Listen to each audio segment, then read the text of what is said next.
Secret meetings with no strings attached? Elisa the seductress? I couldn't believe this was my wife's profile on some obscure website. My wife seeks adventure outside of marriage and fulfills some men's wildest fantasies for money. Thank you for watching my channel. I create videos for your enjoyment. Please subscribe if you want to support my efforts, it's very important to me.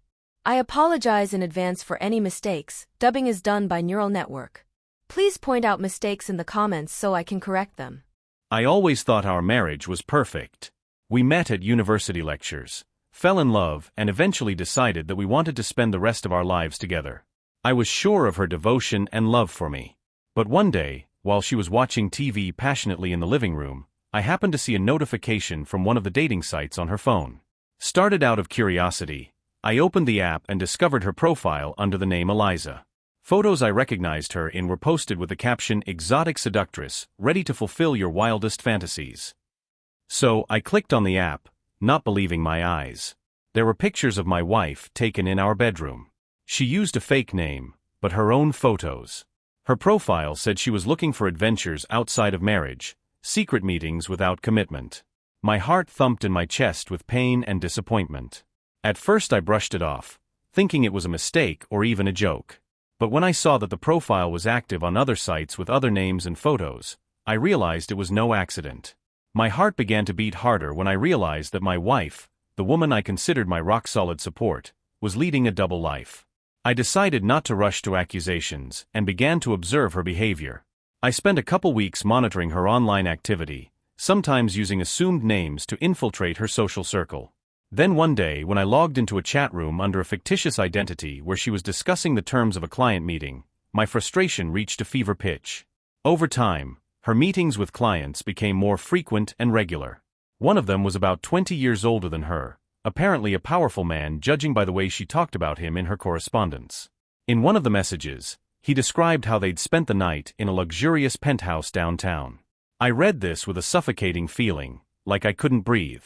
She was responding to him with a heat I hadn't seen in our relationship in a long time. "You make me feel alive," she wrote. Those words cut me like a knife. Had she really found some life in this, some meaning? I continued to follow her appointments. One day, under the pretext of a delay at work, she went to another city. There she spent the night in a 5-star hotel with another client. I knew about it because I followed her movements through her phone, and that night I didn't sleep a wink. I imagined her spending time with another man, smiling at him, touching him. The thought tormented me, kept me awake. I waited for her to return, to see her face, to realize how she could hide it all so easily. When she returned, there was not a shadow of remorse on her face. She looked content, as if she had returned from a normal business dinner. But I knew where she'd been and with whom. She sat down at the table, as if nothing had happened, and began to tell me how she'd had a hard day at work. I wanted to scream, to lash out at her with accusations, but instead I just nodded silently, tormented by my inner pain. Every time she started talking about work, I already knew it was another lie. Another client turned out to be a very young guy who, judging from her correspondence, was madly in love with her. She played with him, teased him, promised him meetings, told him he was special.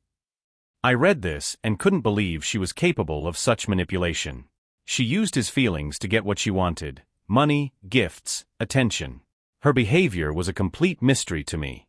I tried to figure out what exactly pushed her down this path, but every time I looked at her, all I saw was a person I no longer recognized. One day I even witnessed one of her encounters. I purposely took a day off work, and while following her, I saw her get into a car with a man. They drove to an expensive restaurant where I watched them from afar. She was laughing, flirting, touching his arm, all the things that were once ours. The sight broke my heart into 1,000 shards. I couldn't believe that the woman I'd spent so many years with was now behaving so freely with another man, as if I'd never existed. One of her clients turned out to be irregular. It was a man who was willing to pay her a monthly sum for regular appointments. I found out about it when she accidentally left her phone in the kitchen. In one of the messages, they were discussing plans for the next few weeks. He wanted to spend a weekend with her at a resort, and she was agreeing, easily and without hesitation. I was struck not only by her willingness, but also by the way she behaved with him, the gentle words, the playful innuendos. It was all so foreign to the woman I knew. My frustration and pain was endless. Every time she left for work, I felt like I was being cheated on. She was cheating on me not only in real life, but also in the virtual world, getting paid for it. I couldn't understand how things could have gotten so out of control. After that conversation, I started digging even deeper. It turned out that she was not only chatting with men online, but also offering the meetings for a fee.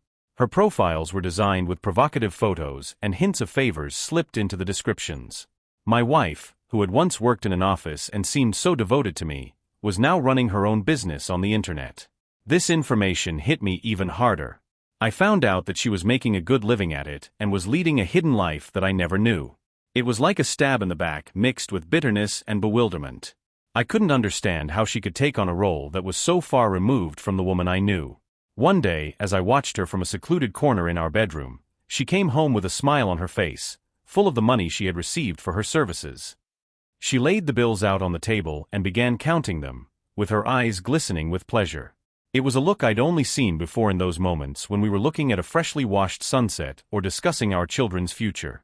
"It's so easy," she said, not realizing what I was hearing. "I can do what I love and still make good money." Her words hit me even harder. Not just because she admitted to her activities, but because I realized she was getting satisfaction out of it. It was another betrayal. Not only was she cheating on me in real life, but she was enjoying it, getting not only money but emotional satisfaction from it. I started avoiding her gaze because I didn't know how to talk to her. Every time she left for work, I felt like I was being cheated. The evenings became endless. I couldn't sleep thinking about what was going on outside of my knowledge. My work began to take a back seat and the worries of the house took a third seat. I just couldn't make sense of anything. Finally, one evening when she came home from work, I couldn't keep quiet any longer.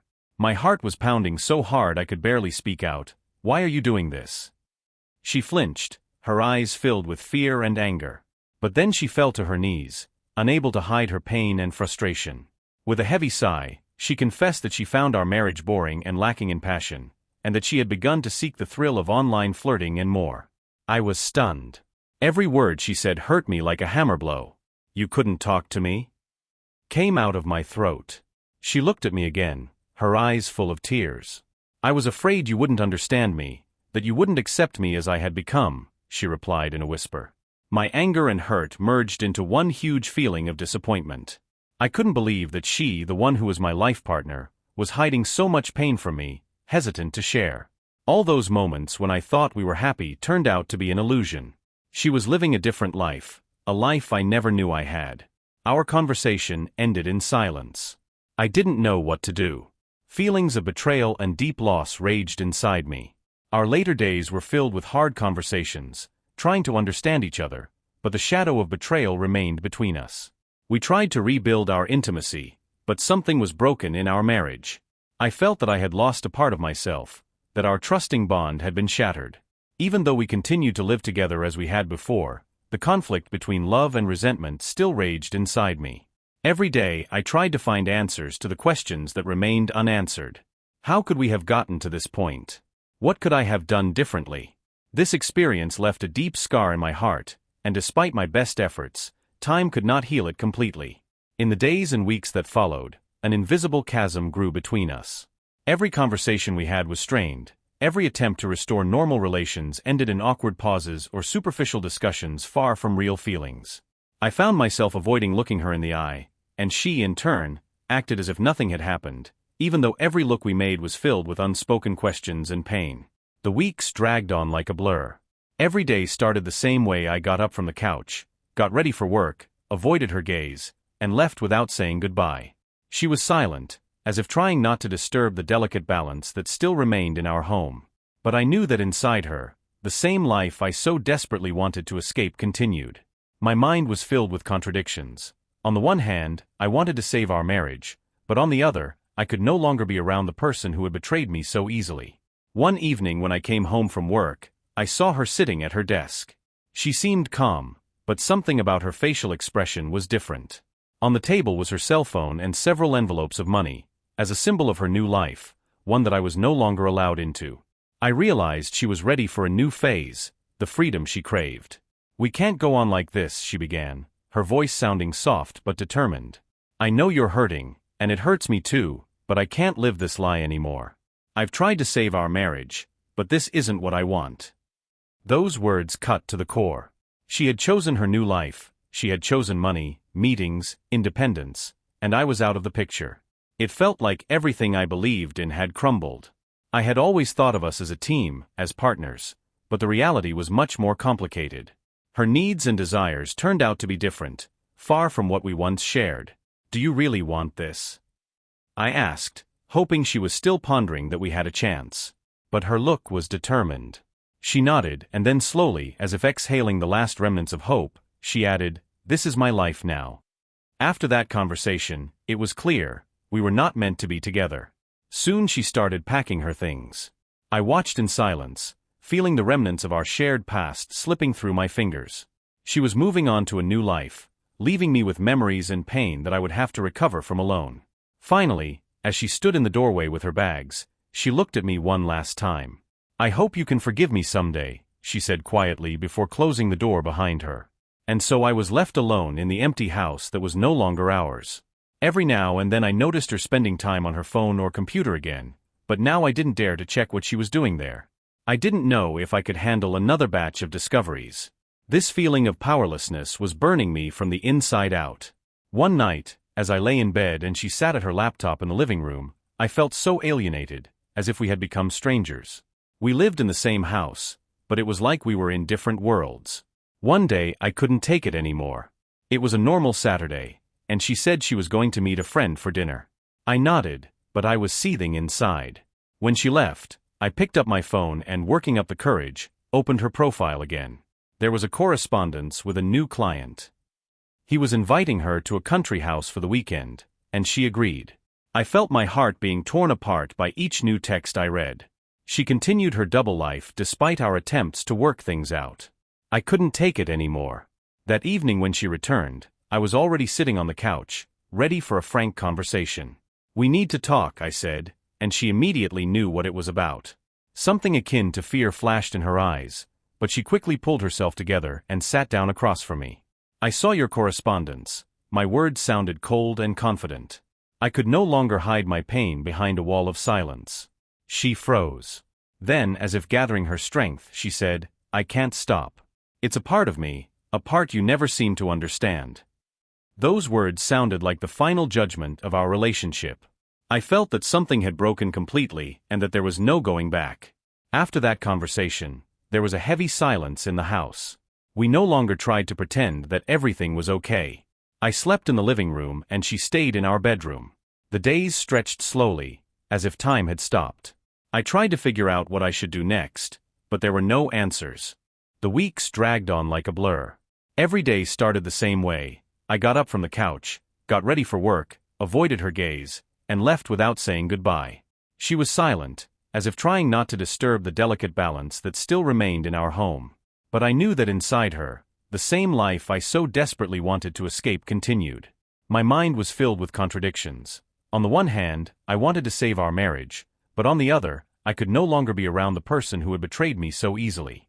One evening when I came home from work, I saw her sitting at her desk. She seemed calm, but something about her facial expression was different. On the table was her cell phone and several envelopes of money, as a symbol of her new life, one that I was no longer allowed into. I realized she was ready for a new phase, the freedom she longed for. "We can't go on like this," she began, her voice sounding soft but determined. "I know you're hurting, and it hurts me too, but I can't live this lie anymore. I've tried to save our marriage, but this isn't what I want." Those words cut to the core. She had chosen her new life, she had chosen money, meetings, independence, and I was out of the picture. It felt like everything I believed in had crumbled. I had always thought of us as a team, as partners, but the reality was much more complicated. Her needs and desires turned out to be different, far from what we once shared. "Do you really want this?" I asked, hoping she was still pondering that we had a chance. But her look was determined.